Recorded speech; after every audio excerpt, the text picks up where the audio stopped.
श्री शिवाय नमस्तुभ्यम। स्वागत है आप सभी का आपके अपने चैनल दिशा स्पिरिचुअल पर। आज 27 जुलाई रविवार के दिन हरियाली तीज का पर्व मनाया जाएगा।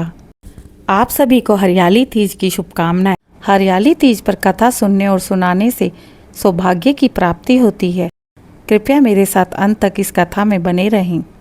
श्रावण मास की हरियाली तीज जब धरती हरी चूनर ओढ़ती है, आकाश मेघों से भर जाता है और नारी मन प्रेम भक्ति और सौभाग्य की कामना से तीज का व्रत रखती हैं।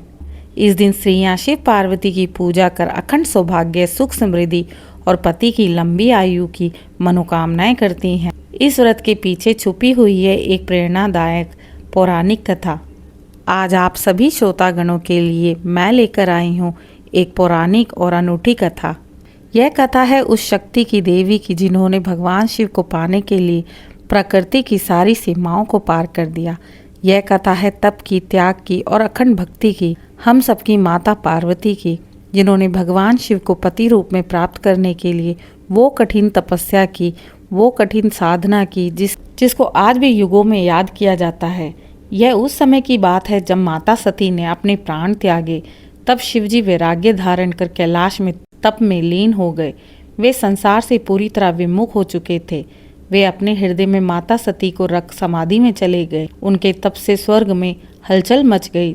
सभी देवता चिंतित हुए क्योंकि उन्हें ज्ञात था कि भगवान शिव के पुत्र के द्वारा ही देवलोक में उत्पात मचाने वाले दैत्यों और राक्षसों का अंत होगा, और यदि शिव विवाह नहीं करेंगे तो त्रिलोक का संतुलन बिगड़ जाएगा। सभी देवताओं ने मिलकर एक योजना बनाई। भगवान शिव की तपस्या को भंग करने के लिए देवताओं ने कामदेव को भेजा ताकि शिव की तपस्या भंग हो, परंतु शिवजी ने क्रोध में आकर कामदेव को भस्म कर दिया। दूसरी तरफ माता सती ने हिमालय राज के घर पार्वती के रूप में जन्म लिया। बाल्यकाल से ही पार्वती को शिवजी के प्रति आस्था और आकर्षण था, जैसे उनके अंतर्मन में उनका पुनर्जन्म अटूट में फिर से उमड़ पड़ा हो।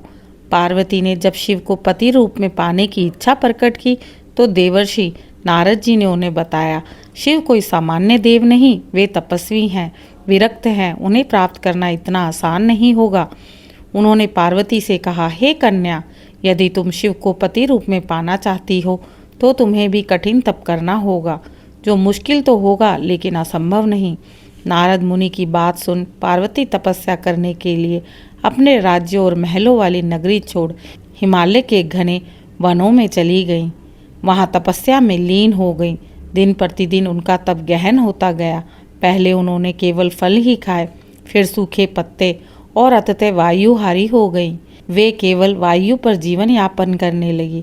सावन की वर्षा, शीत की ठिठुरन, गर्मी का तपन, सबको सहते हुए माता मन में एक ही संकल्प लिए हुए थी, शिव मुझे पति रूप में प्राप्त हो। शिवजी को जब यह ज्ञात हुआ कि पार्वती उनके लिए एक कठोर तपस्या कर रही हैं, तो उन्होंने उनकी भक्ति की परीक्षा लेने की सोची।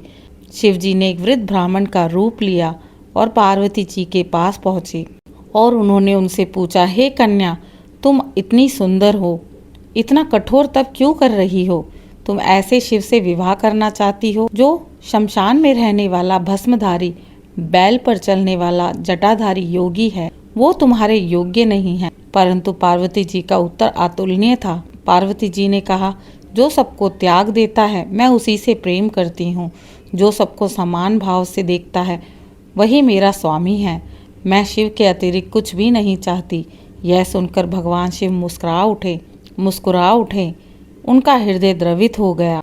अतः शिवजी ने माता पार्वती की निष्ठा, भक्ति और प्रेम से प्रसन्न होकर उन्हें दर्शन दिए। वे अपने असली रूप में प्रकट हो गए और पार्वती जी से कहा, हे पार्वती, तुमने जो प्रेम, धैर्य और तप दिखाया है उससे मैं बहुत प्रसन्न हूँ। उसने मुझे भी बंधन में बांध लिया है। मैं तुम्हें अपनी अर्धांगिनी के रूप में स्वीकार करता हूँ। हर हर महादेव। आज की कथा का समापन यहीं होता है। आप सभी को हरियाली तीज की शुभकामनाएं। भगवान शिव और माता पार्वती हम सभी को अखंड सौभाग्य का आशीर्वाद दें। आप सभी से मिलते हैं अगली कथा में। अगर आपको यह कथा पसंद आई है तो मेरे चैनल को लाइक, शेयर, सब्सक्राइब जरूर करें।